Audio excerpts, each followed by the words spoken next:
Hey friends, happy Sunday and welcome back to another week of What's for Dinner. If you're new here, hello and welcome. I am Taylor. I'm a stay-at-home wife and mom, and I share What's for Dinner videos just like this every Sunday, and I have for almost 6 years now. I have over 300 What's for Dinner videos. So if you like these kinds of videos, the playlist will be linked down below. Make sure you subscribe because, as I said, I do them every week. And any recipes that I mention will also always be linked in the description box. Now let's go ahead and get into this week's What's for Dinner.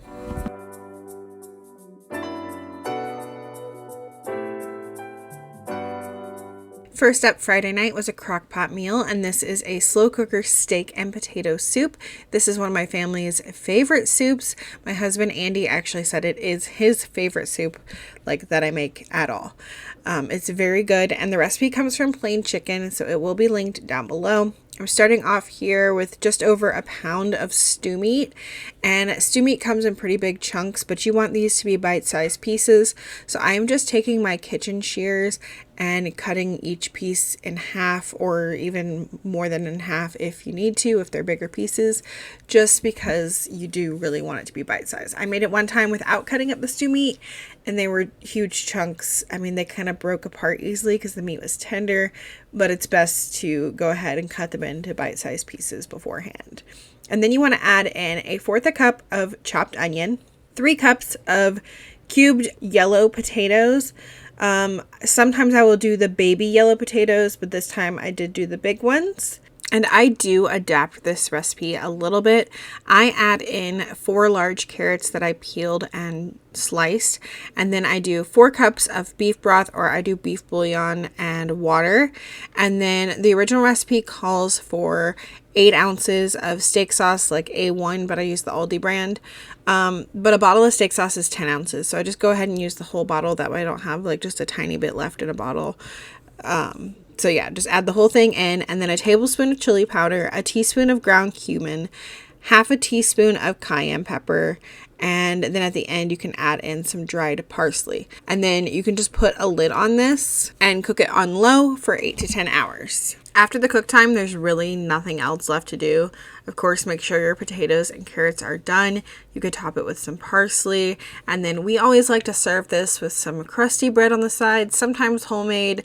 Lately, oftentimes, it's one of the Italian loaves from Aldi that I can just take home and bake for 10 minutes. And it's quick and easy and so good with this soup. Saturday night, we had homemade pizza. I used the crust that I bought at Trader Joe's, if you saw the Trader Joe's haul the other week.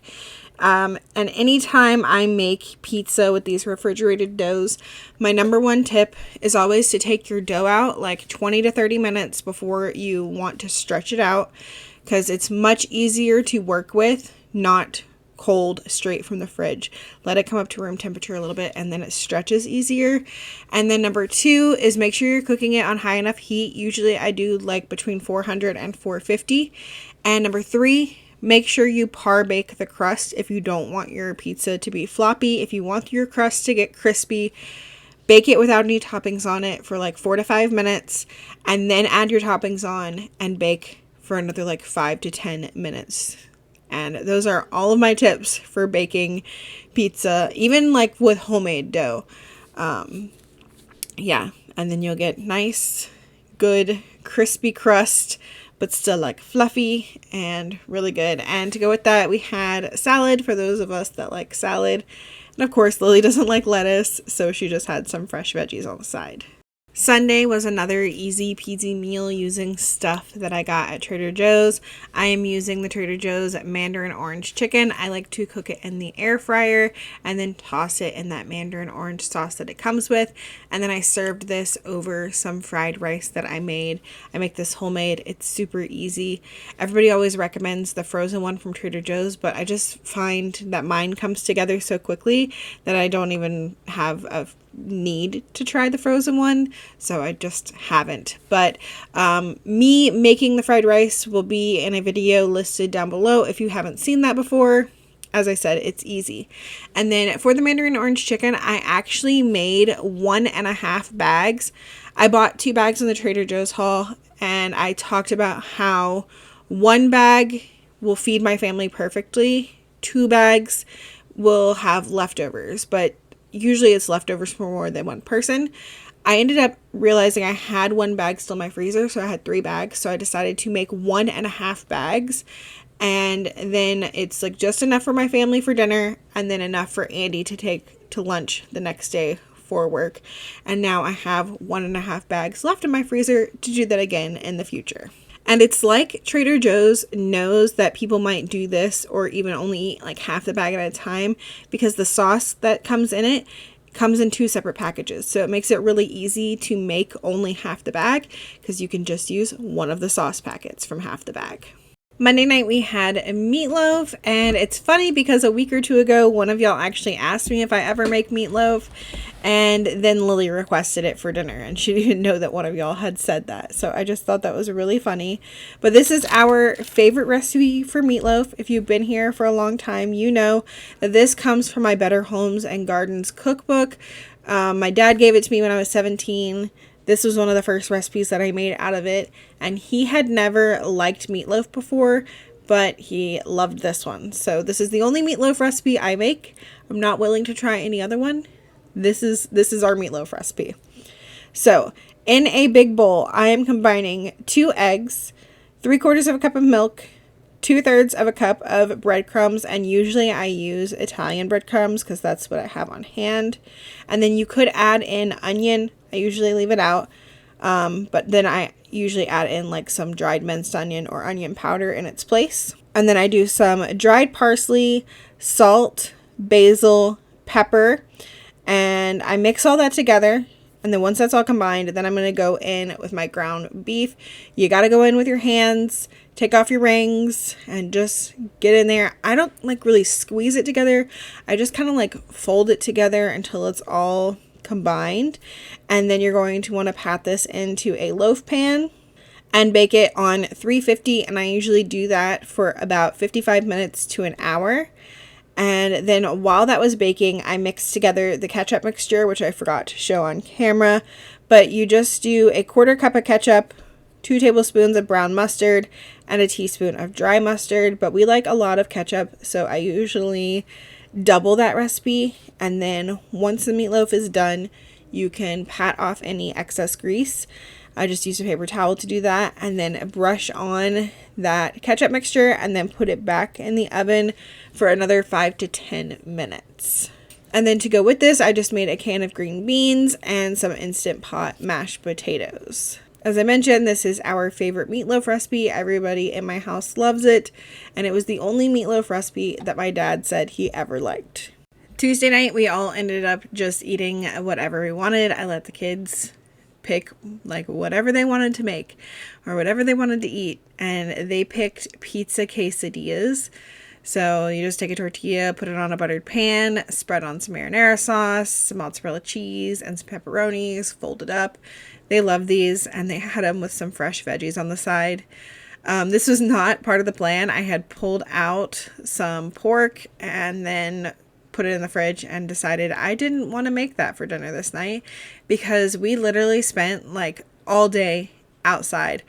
I cleaned the gutters and put the Christmas lights up, and Andy worked on blowing leaves and putting up our Christmas inflatables, and it was just a long day of putting up Christmas decorations, and I was like, I don't feel like cooking, so I didn't. I helped the kids make their own quesadillas, and then I myself just wanted a bowl of cereal. I ended up snacking on some other things too, but at the moment I just had some Captain Crunch Halloween cereal, and then I think Andy had a box of Kraft macaroni and cheese later in the evening. And that was dinner for Tuesday. Just pick whatever you want to eat. Okay, so Wednesday I made the recipe that I was planning on making on Tuesday, which is some air fryer pork schnitzel. I've got 3 pork chops here, and I'm just going through and cutting them in half horizontally so that they are thinner. And then I'm also cutting off any like bigger chunks of fat, like the white part on the outside, and just making them pretty thin. And then I'm going to put them between some parchment paper and take my meat mallet and beat them until they are even thinner. You want these really thin, they'll be tender, and they'll cook really fast. So I just repeated that for every piece of pork. And then I'm going to get 3 bowls together to mix together like the breading. So in the first bowl, I am mixing together flour with salt, garlic powder, and paprika. And then in the second bowl, I am doing 2 eggs. And then in the third bowl, I am doing 1 cup of breadcrumbs. And sometimes I get so focused on a recipe that I'm making that I don't really think about it. I'm just like in the zone, and I don't think about like how much seasoning is actually in something. I'm just like mindlessly following it, which is what happened this night, because if I would have like really thought about it, I've been like, that's not enough seasoning. I feel like it needs more, because in the end, it definitely was a little bit bland and needed some more seasoning. At least a little bit more salt. So other than that, this was good. I love the crispiness of it. I love the tenderness of it. It just was a little bit bland. Thankfully, what I paired it with helped, but just keep that in mind. You definitely want to add more seasoning if you make this, because I definitely will make this again in the future. Just add more seasoning. So once you have all those together, you're just going to take your pork and dip it in the flour, then in the egg, and then in the breadcrumbs, and then set them to the side. And then we're going to put them on the air fryer basket. I sprayed the basket with some olive oil cooking spray, and then I sprayed both sides of the pork, and then it went in the air fryer on 390 for 5 minutes. After 5 minutes, I flipped it over, cooked it for another 5 minutes, and it came out perfectly done. It cooked really fast. I did do this in batches because you didn't want to overcrowd the air fryer. So I did 3 pieces at a time. And then I just served this over some egg noodles with some pork gravy. And the pork gravy is really what saved it. It added a good saltiness to it. And next time I would definitely add a little bit more seasoning to the pork. But overall, I would say this was a pretty good base to a meal. And I will make it again with a few minor changes. And finally, Thursday night, we tried another new recipe this week. This is called 15-minute Korean sticky chicken, and it was delicious. Probably my favorite new thing that we tried this week. So I'm starting off with a big bowl here, and I'm going to put together like the marinade. It's going to be some minced garlic, about a tablespoon, minced ginger, about half of a tablespoon. And I mentioned this before, I keep my ginger in the freezer. It's easy to peel straight from the freezer. Just use a butter knife or like a spoon and you can peel it, and then you can grate it very easily and it stays fresh in the freezer. And then I'm going to add in 3 tablespoons of brown sugar, a teaspoon of paprika, 2 tablespoons of this gochujang paste. I got this at Trader Joe's and it was cheap. It was like $1.99. And now I know like we like it, and I can buy like bigger things of it at like the Asian grocery store, because I'm sure it's probably a better deal to buy like a bigger thing of it. But I didn't know if we were going to like it or not. So spending $1.99 at Trader Joe's was very like cost effective. We could try it out and see if we like it. And then I also added in 2 tablespoons of soy sauce and a teaspoon of rice vinegar. Mix it all together really well, and then add in some chicken thighs. I think I had 5 or 6 chicken thighs here. Just mix that together really well. Make sure all of the chicken is coated with that sauce. And then I just let that sit to the side for a few minutes. It calls it a marinade, but it doesn't say like to marinate it in the fridge for an extended period of time or anything. I'm sure that you could, but I just set it to the side and then started heating up my oil in my skillet. Just about a tablespoon of oil over a medium heat, and then once that was hot, I added in my chicken and let it cook on each side for about 5 minutes.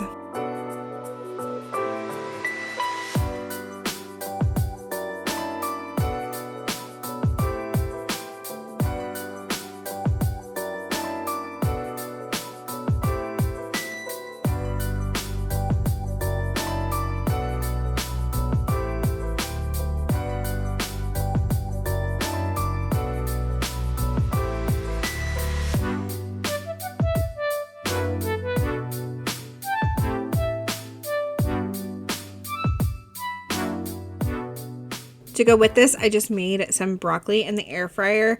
And once that broccoli was done cooking, I actually tossed it in the pan with this chicken to absorb any of that remaining sauce that was in the bottom of the pan. And then I just served this over some white rice. I topped mine with some sesame seeds and some green onion. Nobody else wanted that stuff, but this was delicious. The chicken was so good. I will definitely make this again. Definitely recommend trying it if you like Korean sticky chicken, I guess. It was very, very good. We'll definitely look for more recipes that use that gochujang. There was a recipe that I made recently. I can't remember what it was, but it called for the gochujang, and I can't remember what recipe it was, but I ended up omitting it because I didn't have it. But I think I want to go back and make whatever that recipe was. I gotta go watch my own What's for Dinners and figure out which video that was and what dinner that was.